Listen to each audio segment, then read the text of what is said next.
Kalat at nakakaawa ang papel mo sa loob ng Malacanang. Ito ang isinalampak ni Atty. Panelo sa aningay Palengkera sa loob ng Malacanang na si Undersecretary Claire Castro dahil sa umunoy mga nonsense na sagot nito at hindi klarong impormasyong inihayag sa media na kung saan magkaiba ang pahayag niya at ng kay Pangulong PBBM. PBBM question ang standard at qualifications ng kanyang mga kinukuhang empleyado at napasali pa umano si Atty. Claire Castro.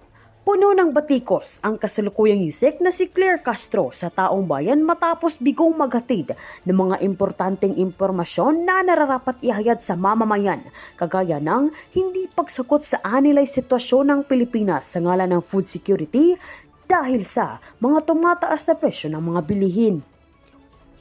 Isa din sa naging motibo ng taong bayan ay ang hindi magkaparehong pahayag niya at ni PBBM na kung saan nag-ugat ng malaking katanungan kung totoo ba talaga ang mga ipinapahayag niya. Samantala, narito ang ipinahayag ni Atty. Panelo kalakip rito. Yung palengkera ng Palasyo, nakakaawa din. Sa totoo lang, aawa ako sa gobyerno. Yung palengkera ng Palasyo nakakaawa din kasi apparently wala siyang access sa presidente niya. May sasabihin siya, pagkatapos may sasabihin na iba.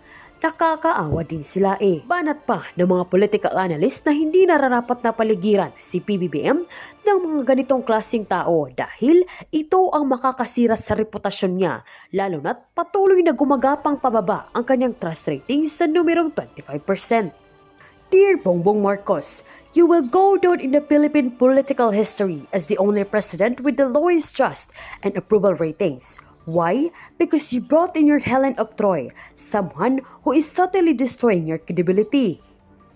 You allowed yourself to be surrounded by the wrong people, and by letting it happen, the blame falls squarely on you. It's time to show some backbone and act like a real president. You define a silence on the issues plaguing your administration speaks volumes about your character and political will. Weak, inept, and utterly unbecoming of a leader. You're Helen of Troy. Samantala, narito ang kabuuang ulat. Attack dog or pitbull of the palace. PCO Usec Claire Castro appeared to bust in her newfound reputation as a pitbull of Malacanang in a recent interview with Philippine Star Editor-in-Chief Ami Pamintuan. Castro wore a smile when Pamintuan described her as the attack dog of President Bongbong Marcos Jr., perhaps thinking it was a stamp of approval from the veteran journalist. The label attack dog was appropriate for Castro. She barks and snarls and growls, but her communication style is ill-suited as press officer of Malacanang. According to Castro, the marching order she got from President Marcos was to fight fake news. However, the combative style she brought to the job has failed to deliver a clear message on behalf of the president on how his administration is carrying out his mandate.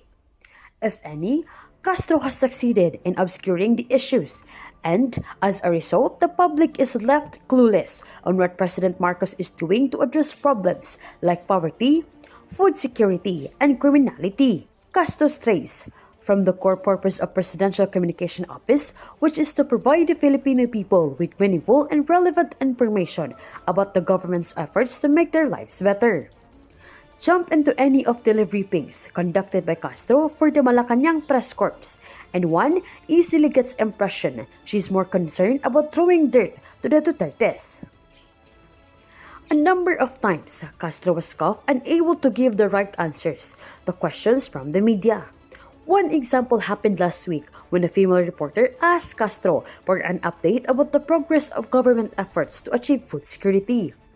Castro said the question was already answered by DSWD Assistant Secretary Irene Dumalaw, who gave a briefing on the agency's programs for poverty alleviation. When the reporter pressed with a follow-up of food security, Castro countered by insisting the DSWD official had sufficiently give updates on food security. As a result, the public gets little or no substantive information about the government policies, programs, and projects. Likewise, the President's trust and approval ratings plummeted in the month of March, which coincide with Castro's first month on the job. At 25% for both trust and approval, the ratings obtained by President Marcos Jr. speaks volumes about effectiveness or lack of it of his chef mouthpiece.